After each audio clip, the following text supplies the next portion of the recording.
భద్రాచలం వద్ద గోదావరి నది ఉధృతి కొనసాగుతోంది. ఎగువ ప్రాంతాల నుంచి భారీగా వరద నీరు చేరుతుండటంతో గోదావరి నీటి మట్టం ప్రస్తుతం 43 అడుగులకు చేరుకుంది. దీంతో అధికారులు మొదటి ప్రమాద హెచ్చరిక జారీ చేశారు.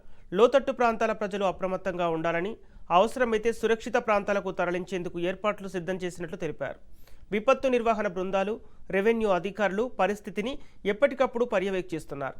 గోదావరి పరివాహక ప్రాంతాల్లో నివసించే ప్రజలు నది వద్దకు వెళ్లకుండా జాగ్రత్తలు పాటించాలని, అధికారుల సూచనలు తప్పనిసరిగా అనుసరించాలని విజ్ఞప్తి చేశారు.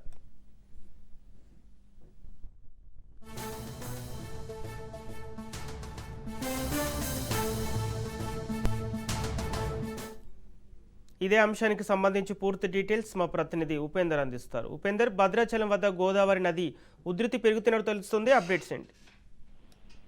సంపత్, ఇప్పటికే గత 4 రోజులుగా కురుస్తున్నటువంటి భారీ వర్షాలతో అటు గోదావరికి అయితే వరద నీరైతే భారీగా ఉధృతి బాగా కొనసాగుతుంది. భద్రాచలం వద్ద గోదావరి నీటి మట్టం కూడా గంటకు కూడా పెరుగుతుండడంతో అధికారులు కొద్దిసేపటి క్రితమే మొదటి ప్రమాద హెచ్చరికనైతే జారీ చేశారు. ఈ ఉదయం భద్రాచలం వద్ద గోదావరి నీటి మట్టం 43 అడుగులకైతే చేరుకుంది. ఎగువ నుంచి భారీగా వరద నీరు కూడా వచ్చి చేరుతుండడంతో ప్రవాహం మరింత పెరిగే అవకాశం ఉందని చెప్పేసి అయితే అధికారులు అయితే అంచనా వేస్తున్నారు. సాయంత్రం కల్లా అది 43 అడుగులు అంటే 48 అడుగుల నుంచి 50 అడుగులకు చేరొచ్చని కూడా అధికారులు అయితే భావిస్తున్నారు. అయితే గోదావరి ఎగువ ప్రాంతాల నుంచి భారీగా వరద ప్రభావం వస్తుండటంతో ఈ దిగువకు మాత్రం ఇప్పటికే 7,73,566 క్యూసెక్ల నీటిని దిగువకు విడుదల చేశారు. ఇప్పుడు క్రమంగా దాన్ని 9,30,000 కూడా క్యూసెక్ల నీటిని విడుదల చేస్తున్న పరిస్థితి కనిపిస్తుంది. దీంతో నదీ పరివాహక ప్రాంతాల్లోని ప్రజలను అధికారులు అయితే అప్రమత్తం చేశారు. లోతట్టు ప్రాంతాల ప్రజలు అప్రమత్తంగా ఉండాలని చెప్పేసి అయితే అవసరమైతే సురక్షిత ప్రాంతాలకు తరలివేందుకు సిద్ధంగా ఉండాలని కూడా వారైతే సూచిస్తున్న పరిస్థితి కనిపిస్తుంది. రాష్ట్రంలో మరో 2 రోజుల పాటు కూడా భారీ వర్షాలు కురిసే అవకాశం ఉందని చెప్పేసి అటు వాతావరణ శాఖ కూడా చెప్తున్న నేపథ్యంలోనే ఇటు ముఖ్యంగా గోదావరి పరివాహక ప్రాంతాల్లో వర్షాలు కొనసాగితే మాత్రం వరద ఉధృతి మరింత పెరిగే అవకాశం అయితే ఉందని చెప్పేసి అధికారులు అయితే భావిస్తున్నారు. ఎగువన మహారాష్ట్ర, అటు ఛత్తీస్గఢ్ ప్రాంతాల్లోని కురుస్తున్నటువంటి వర్షాల ప్రభావంతోనే ఇటు గోదావరిలోకి భారీగా వరద నీరు వచ్చేసి చేరుతుంది. అయితే నదీ ప్రవాహాన్ని ఎప్పటికప్పుడు కూడా అధికారులు అయితే పరిస్థితిని సమీక్షిస్తున్న పరిస్థితి కనిపిస్తుంది. ఇక భద్రాచలం పరిసర ప్రాంతాల్లో రెవెన్యూ, విపత్తుల నిర్వహణ అధికారులతో అప్రమత్తంగా ఉన్నారు. ఇది నదీ పరివాహక ప్రాంతాల ప్రజలను గోదావరి వైపు వెళ్లొద్దని కూడా ప్రమాద హెచ్చరికలను కూడా సూచిస్తున్న పరిస్థితి కనిపిస్తుంది. ఇప్పటికే ఏదైతే మొదటి ప్రమాద హెచ్చరికకు సంబంధించి దాదాపు 43 అడుగులు చేరుకోవడంతో ఈ ప్రమాద హెచ్చరికను జారీ చేశారు. వాతావరణ శాఖ అంచనాల ప్రకారం గోదావరి నీటి మట్టం కూడా మరింత పెరిగే అవకాశం ఉందని చెప్తున్నారు.